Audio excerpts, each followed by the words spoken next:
What's up, everybody? Tom Pelissero here with Judd Zulgad after a 24-13 Vikings win over the San Francisco 49ers. And Judd, the number one thing that jumps out to me about this game, and I wrote it on Twitter and around the third quarter, was the Vikings are the more physical football team. What did we talk about all last week, though? The 49ers were going to come out and punch the Vikings in the face. My philosophy was if the Vikings lost by 7, it's almost a victory for this team, because my question was, would the Vikings even become close to being as physical with the 49ers, right? It ends up they were more physical than San Francisco. Don't get me wrong. San Francisco came in way cocky, you could tell. Overconfident. Nonetheless, give a ton of credit to Leslie Frazier, Vikings defense, Vikings offensive line, for deciding at some point last week that they were tired of all this crap and they were actually going to come out and punch somebody in the face. Seriously, how long has it been since we have seen the Vikings play a mentally tough game? This is the first time in memory for me, at least in the last couple of years, I remember them playing a game where you say, this is a mentally tough team. Philadelphia was the last time, that Blizzard game where they were stuck in the hotel for an extra 2 days, and they somehow came out and beat a good team. That's the last really quality win that this team has had. They haven't had one at the Metrodome. We were discussing this during the game. I think the last time they really beat a pretty good team in the Metrodome was the Dallas team in 2010. And that was pretty early in the season. Brad Childress was still the coach at this point. They came out, they were impressive in all phases. They clearly had been sold a message here, which was, you weren't ready to play Indianapolis last week. You were not ready for this game. If you want to erase the memory of that, come out and beat these guys. With a young football team, and what everybody around the league will always say is, with a young team, if you manage to put together a couple of wins early in the season, guys will gain confidence. And they don't know any better. Yeah, you're still maybe physically not as good on paper as the 49ers are, but they beat a team that plays a similar style to them by beating the 49ers at their own game. They were going to continue to run Adrian Peterson forward, even though he was only averaging about 2 yards a carry. They were not going to take shots down the field. Christian Ponder was not going to throw into coverage. How many times do we see Ponder eat the football, even when he's scrambling, throw the ball away, whatever he had to do? And when they were up against it, when they had to make decisions about, are we going to be the aggressor, or are we going to be passive, first drive, 16th play, 4th down at the 1 foot line, they go for it. And not only do and they that go play for it, almost blew apart, but a heck of a throw by Christian Ponder. And not only do they go for it, but for the first time that I can remember since Leslie Frazier became head coach of this team in a 4th down situation, there was no question they were going for it. Ordinarily with the Frazier teams, you see this indecision on the sideline, and if they do go for it, it's like, all right, let's do it. Today, 16-play drive, they go for it. There's never a question about it. And what else did San Francisco do? From the start, they came in, and I realize it's not unusual right now to do this, but San Francisco won the opening toss. They deferred. They said, you know what, we'll stop you. It won't be a problem. Like I said, the most impressive thing to me is the Vikings played a mentally tough game, and somewhere in the 2010 season when Brad Childress was the head coach of this team, they lost any mental toughness that they had. Today we saw it back for the first time in a long time, and that is a positive sign. The 49ers were the team, too, that got off their game in this thing. They started out running the ball straight ahead like we thought, but all of a sudden they were running a lot of stretch plays. They were trying to get the ball on the perimeter. They're trying to get Moss involved, which I think was intentional. They didn't take it to a great degree, but Moss probably had, 5, 6 balls thrown his way? 6 balls thrown his way. He caught 3 of them. A couple of balls off his hands, and was not on the field a whole lot. Was definitely not on the field late in the game. They didn't have to play Moss differently, which was my theory coming in, was you don't play a safety over the top of Moss anymore because he's not Moss anymore. He's another guy on the field. He doesn't want to catch the ball over the middle. He's not going to do a ton of his damage after the catch. His only thing he can do is run vertical routes, and I didn't see Randy Moss run many vertical routes in this game. Here's the thing. Moss is essentially done, because the 2 things that made Moss special were, at one time, nobody ran the vertical route like he did, and also he could catch the ball when necessary over the middle. What did he prove to us in 2010? 4 games we saw him. He has no interest in being hit. His will to catch a tough football in traffic is gone, and he's not the same player. He can't go deep now. What is he? He's finished. See ya, Randy. Too bad. I think the Vikings, not only the physicality and the mental side of this that coaches sold to him during the week, but the game plan made a lot of sense. Bill Musgrave executed a very clever offense that was geared around what? Get the ball in the hands of Peterson, Harvin, and Rudolph. Forget about everybody else. Yeah, you got some different personnel groups, but that first 16-play drive, it was over and over, going to those 3 guys, make smart decisions. We're going to grind it out on these guys. The 49ers didn't have that extra edge for whatever reason. You didn't see guys flying to the football. You just They were flat. They were flat. They came out flat in this game.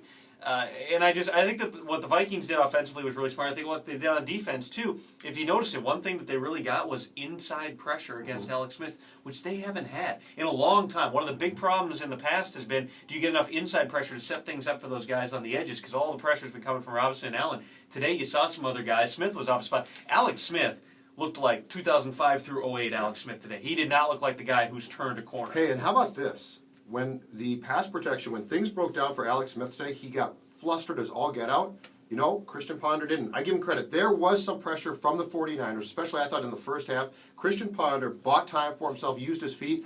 You know, for everybody that's been down on Christian Ponder saying, I don't know if this is going to work, what's going to happen with him, today we saw an example of what Christian Ponder can do when he's playing well. And you can tell, and it's a cliche, but it's the most important thing for this kid, the game is finally slowing down for him. He makes things happen when last year he would have got into a blind panic. That didn't happen today. That is very important. 21 out of 35 passing, 198 yards, 2 touchdowns, 94.7 rating. Also runs for a touchdown. And let's be honest here, as we're saying, he's living right because he once again hits somebody in the hands with what would be a pick 6 today in a crucial situation. I believe they're up 11 points at that point late in the game. All you have to do is not commit a turnover there. That's one time where take the sack. Or worse, throw the ball away. Do not throw that ball over there, but for whatever reason, Ponder's caught a few breaks here, and it makes his overall numbers. His pass rating for the season's upwards of 100. Still doesn't have an interception thrown, and they didn't turn over the ball today until Toby Gerhart started clowning it up in the final 5 minutes. Yeah, there. 3 times. But don't you have the feeling, Tom? Well, 3 according to the officials. 3 fumbles and then 2, yeah. But don't you have the feeling, Tom, when it comes to Ponder, too, though, that he is a different quarterback, that he's starting to mature as a quarterback? And I realize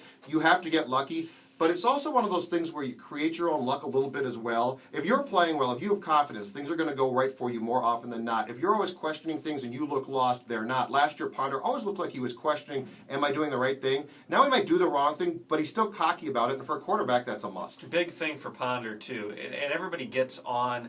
You know, I perpetually hear and see things if he has a bad quarter, if he has a bad preseason game, if he has a bad day in practice, people start writing, boy, you know, is he regressing? If you look at the overall body of work, the plays that he made just in the first quarter and a half of this game show he has the tools. Stop ever questioning the tools. Stop asking if he can make the throws. He can. He can move the pocket. He can run. He can do a lot of positive things.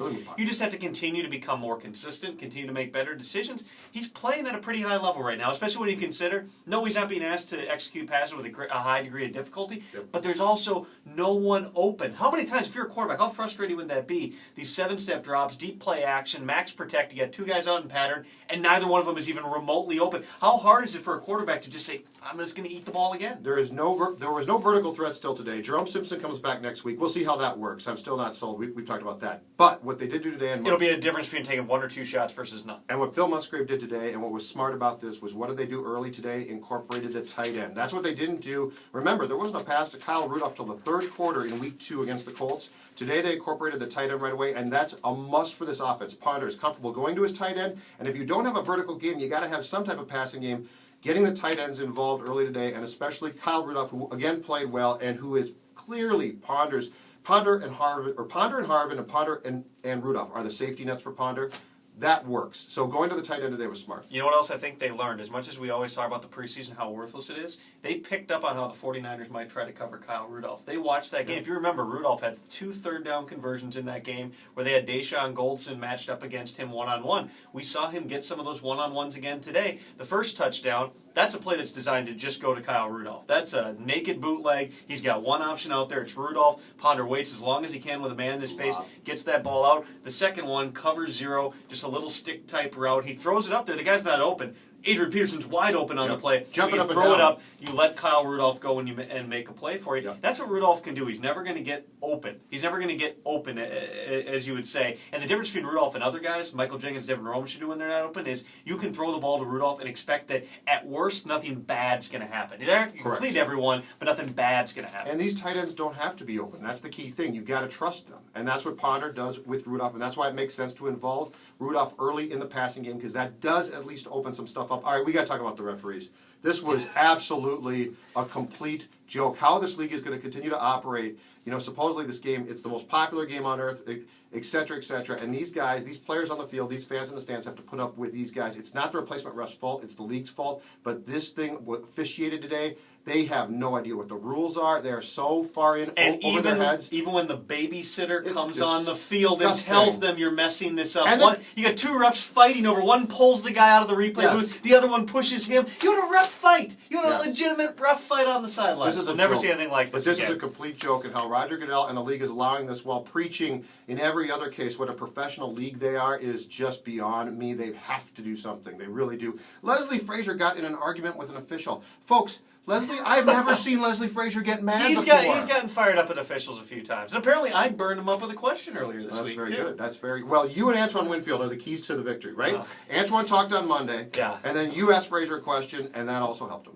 All I what asked, was the question again? It was just a throwaway question, which was of the 49ers, when somebody else had asked about the physicality, and I said, are the 49ers sort of the template of what you guys want to be in terms of being a physical team that stops the run and can run the football? And I thought Frazier got a weird look on his face, but then he told me when I asked him about the physicality of the game, first question in the press conference after here, that question burned him up so much that he brought it to the team and told them what I said, and said there's people out there questioning your physicality. And yeah, we had every reason to. You know why? Because they went to Indianapolis last week against an Indianapolis team that was missing several starting offensive linemen, that didn't have Dwight Freeney, that were supposedly going to be a finesse team, and those guys took it to him physically on the field. I talked to John Sullivan after the game today, and he said, honestly, he wasn't ready for it last week. There were a lot of guys who didn't come with the right mind frame. They did today, and that's a big difference, and that's a credit not only to the players, but to the coaches for getting through to them that, listen, this is the sort of game this is going to be, and this is the mindset you're going to have to win it. My favorite was that Antoine Winfield on Monday got up and addressed the team, and we don't know too much of what he said, but Winfield did tell you that part of it was we weren't physical enough against the Colts. Right.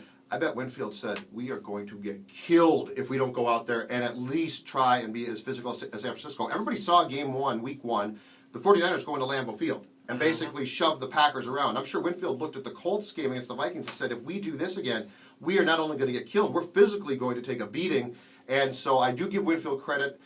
That locker room rah-rah stuff can get old, but for a veteran guy with a young team to get up and say, boys, we've got to change the culture, he's right. He's exactly right. Sullivan said they were referring to it all week as a cold tub game. And now let's see how they're able to come back here, not just mentally but physically, off of a really pretty brutal game against a very good football team today. And now take on the Detroit Lions next week, who have an awfully good defensive front as well. And one significant injury, Mistrell Raymond goes down with what looks like a severe, left ankle? Right ankle. Right ankle. It looked bad. Broken to me. Jamarcus Sanford is now... That's just through binoculars from the press box, but his foot was twisted in a weird way. And when the guy's carried onto a cart, has his leg immobilized, and is on crutches afterwards, not a good sign. Jamarcus Sanford, though, came up with a big play today with a strip. He did, and he played pretty well. He had the one... Vernon Davis beat him on a tough play at the 1 yard line. It's Vernon Davis against Jamarcus Sanford. Right, I realize he has no chance. No, I realize that. But what I'm saying is, other than that, the kid played pretty well. He was starter for much of last season. The one thing I'll give Sanford for a lot of credit for is he's a trash talker through and through,